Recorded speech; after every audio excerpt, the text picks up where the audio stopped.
Yes, good morning dear students. आज हम पढ़ेंगे संस्कृत में समास टॉपिक पर पूरी चर्चा करेंगे। ठीक है, देखो सबसे पहले हम समास समास होता क्या है, उसकी व्युत्पत्ति कैसे होती है, उसके बारे में चर्चा करेंगे।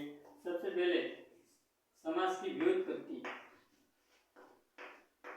व्युत्पत्ति क्या होती है।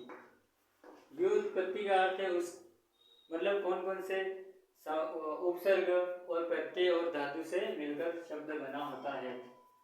तो जैसे कि समास सम उपसर्ग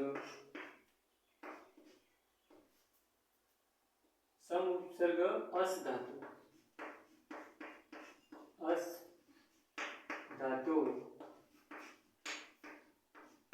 गई प्रत्यय,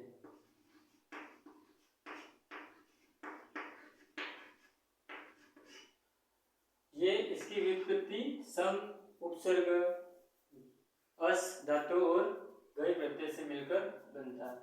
आगे हम देखेंगे कि समास की परिभाषा क्या होती है। समास सम सनम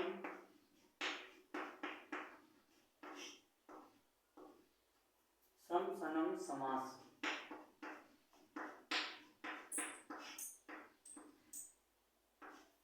समसनम समास का अर्थ होता है दो पदों को हम एक पद में कन्वर्ट करना। जैसे हम सीखेंगे आगे हम समास के भेद, संस्कृत में समास के भेद कितने होते हैं।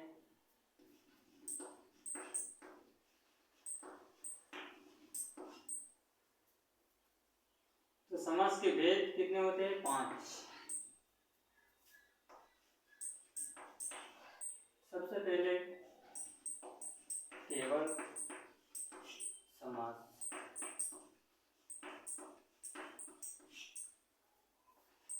दूसरा है अवयवी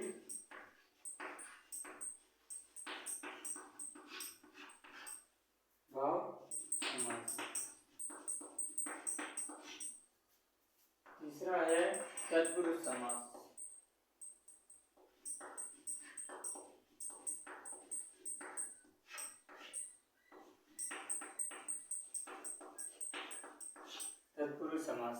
चौथा है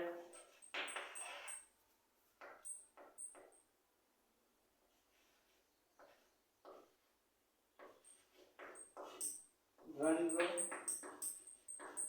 समास और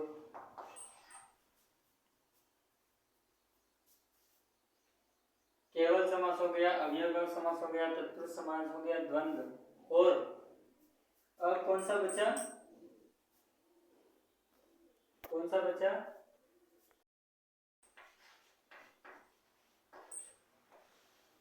बहुब्रूही समास।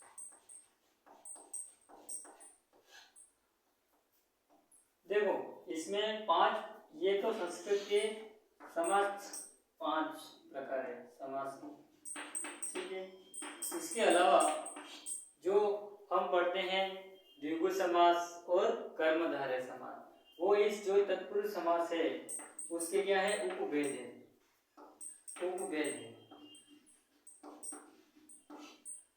है। जैसे कि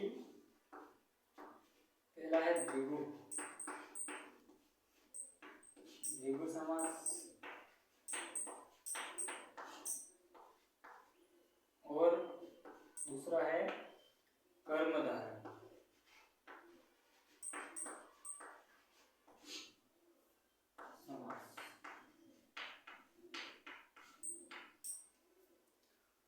ये तो हो गए अपने समास। सबसे पहले अपन व्युत्पत्ति के बारे में पढ़ा कि सम उपसर्ग और अस धातु गई प्रत्यय से इस समास शब्द की क्या हुई है? उत्पत्ति हुई। और इसके बाद हमने पढ़ा समास की परिभाषा। समास की परिभाषा जो सम सनम समास, इसका अर्थ होता है, यह होता है कि अनेक पदों को एक पद में कन्वर्ट या परिवर्तन करना। समास के भेद कितने होते हैं? 5 होते हैं। संस्कृत में समास के 5 भेद होते हैं। सबसे पहले केवल समास, दूसरा है अव्ययभाव समास, तीसरा तत्पुरुष समास, और तत्पुरुष समास के दो उपभेद होते हैं जिन्हें हम द्विगु समास और कर्मधारय समास के नाम से जानते हैं। और जो 4 नंबर पर है वो है द्वंद्व समास, और जो अंतिम है 5वें नंबर पे है वो है बहुव्रीहि समास।